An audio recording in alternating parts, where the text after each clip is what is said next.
రాజకీయం ఒక్కసారిగా వేడెక్కింది. కాంగ్రెస్ ప్రభుత్వంపై మాజీ సీఎం కేసీఆర్ ఫైర్ అయ్యారు. రేవంత్ సర్కార్ ఏ ఒక్క పథకాన్ని అమలు చేయట్లేదని విమర్శించారు. అన్నీ గంభీరంగా గమనిస్తున్నానని, తాను కొడితే మామూలుగా ఉండదన్నారు. కేసీఆర్కి సీఎం రేవంత్ రెడ్డి కౌంటర్ ఇచ్చారు. ఫామ్ హౌస్లో కూర్చొని కథలు చెప్పటం కాదని, అసెంబ్లీకి వస్తే అక్కడే తేల్చుకుందామని సవాల్ విసిరారు.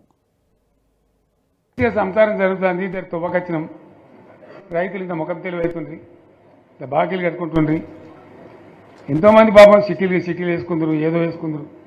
రైతు బంధు పైసలు పడితే ఎంత సంతోషం ఉంటుండే. ఆయన పోయిన గంగలు గడిచిపోయింది. ఇప్పుడు వాడు ఇస్తాడో ఏడో భగవంతుని కనుక ఇచ్చినా కూడా మోసమే. ఏదో మళ్ళీ ఎలక్షన్ కోసం దానికోసం చేస్తారు తప్ప కడుపు నిండా ప్రేమను ఇచ్చేది గిట్లే ఉంటుందా? మనం ఉన్నప్పుడు కరోనా వచ్చింది. కరోనా వస్తే కూడా నేను రైతు బంధు ఆపలే. వ్యవసాయం అయితే జరగాలి కదా, తప్పద్దని చెప్పి ఈవెన్ కరోనా ఉంటే కూడా రైతు బంధు ఆపలే.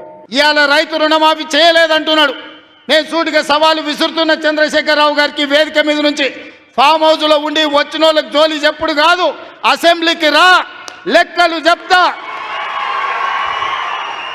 ఏ ఊర్లో, ఏ తండాలో, ఏ గూడెంలో ఏ రైతుకి ఎంత రుణమాఫీ చేసిందో 25,50,000 మంది రైతుల వివరాలు శాసనసభలో పెడతా. 21,000 కోట్ల రూపాయలు ఎవరి ఖాతాలో వేసినో నేను లెక్క చెప్తా. నీకు చిత్తశుద్ధి, నీకు నిజాయితీ ఉంటే రా, వచ్చే అసెంబ్లీలో నువ్వు మాట్లాడు, అడుగు. తెలంగాణను మంచిగా చేసి లైన్లో పెట్టింది గులాబీ జెండా. భారతదేశంలో నంబర్ 1 అనేక విషయాలలో చేసి సాధించి చూపెట్టింది గులాబీ జెండా. జర్రంత మోసం జరిగింది. ఆ జర్రంత మోసానికి ఇవాళ ఓడోడిగా ఉనుక మీద రోకలనే దుంకులాడుతుండు. అంతే కదా, ఎందుకు వానికి దాని కూడా ఏమేమో మాట్లాడుతుండు. సరే, నేను గంభీరంగా మౌనంగా చూస్తున్నా. నేను కొడితే వట్టి కొట్టు నాకు అలవాట్లేదు కదా.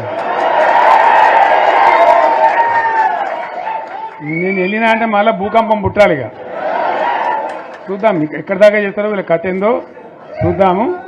14 నెలల నుంచి అంట ఆయన ఫామ్ హౌస్లో వండుకొని గంభీరంగా చూస్తున్నట్టు. ఎవరిని చూస్తున్నావా గంభీరంగా? అచ్చొచ్చిన ఆంబోతులాక నీ కొడుకుని అల్లుని ఊరు మీద వదిలినావు.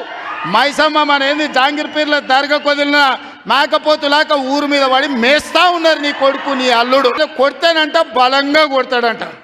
సరిగ్గా నిలబడేది నేర్చుకోని ఆయన కట్టె లేకుండా. నీ పరిస్థితి ఎట్లుందో తెలంగాణ సమాజానికి తెలియదా? నువ్వు తూగుతున్నావా, సోగుతున్నావా, నువ్వు నిలబడగలిగే పరిస్థితిలో ఉన్నవా? ఆయన బలంగా కొడతాడంట, ఆయన లేచి వస్తాడంట. కాంగ్రెస్ పార్టీ దొరికితే కొడతాం రానంత కోపంలో ఒక్కటే ఏడాది. ఇంకా వాళ్ళ బొంద తెలివికి నిన్న వాని పార్టీడే మంది పెట్టాలి. అదేందో పోలింగ్ పెట్టిన వాడు చూసిరా మీరు? ఆ పోలింగ్ పెడితే 70% మనకు వచ్చింది, 30% మనకి వచ్చింది. వాడు పెట్టింది, మనం పెట్టింది కాదు. 75 ఇది పరిస్థితి. అదే నేను ఏమంటున్నా అంటే, ఫామ్ హౌస్ అంటే ఇది ఏముంటుంది? వారి ఉంటుంది, మక్కు ఉంటుంది, అల్లం ఉంటుంది. కాంగ్రెస్ వాళ్ళు అయితే మనిషి చేస్తే పారబడి తవ్వచ్చు కూడా. సోషల్ మీడియాలో నాకు ఆయనకు పోటీ పెడితేనంట ఆయనకు లైక్లు ఎక్కువ వచ్చినాయంట. టిక్ టాక్లో 10 ఏళ్ళు ముఖ్యమంత్రి చేసినోడు, కేంద్ర మంత్రి చేసినోడు ఇవాళ టిక్ టాక్లో కేసీఆర్కు రేవంత్ రెడ్డికి పోటీ పెడితే ఆయనకు లైక్లు ఎక్కువ వచ్చినాయంటే నాకు తక్కువ వచ్చినాయంటే ఇవాళ వాళ్ళ కార్యకర్తలతో మాట్లాడుతున్నాను.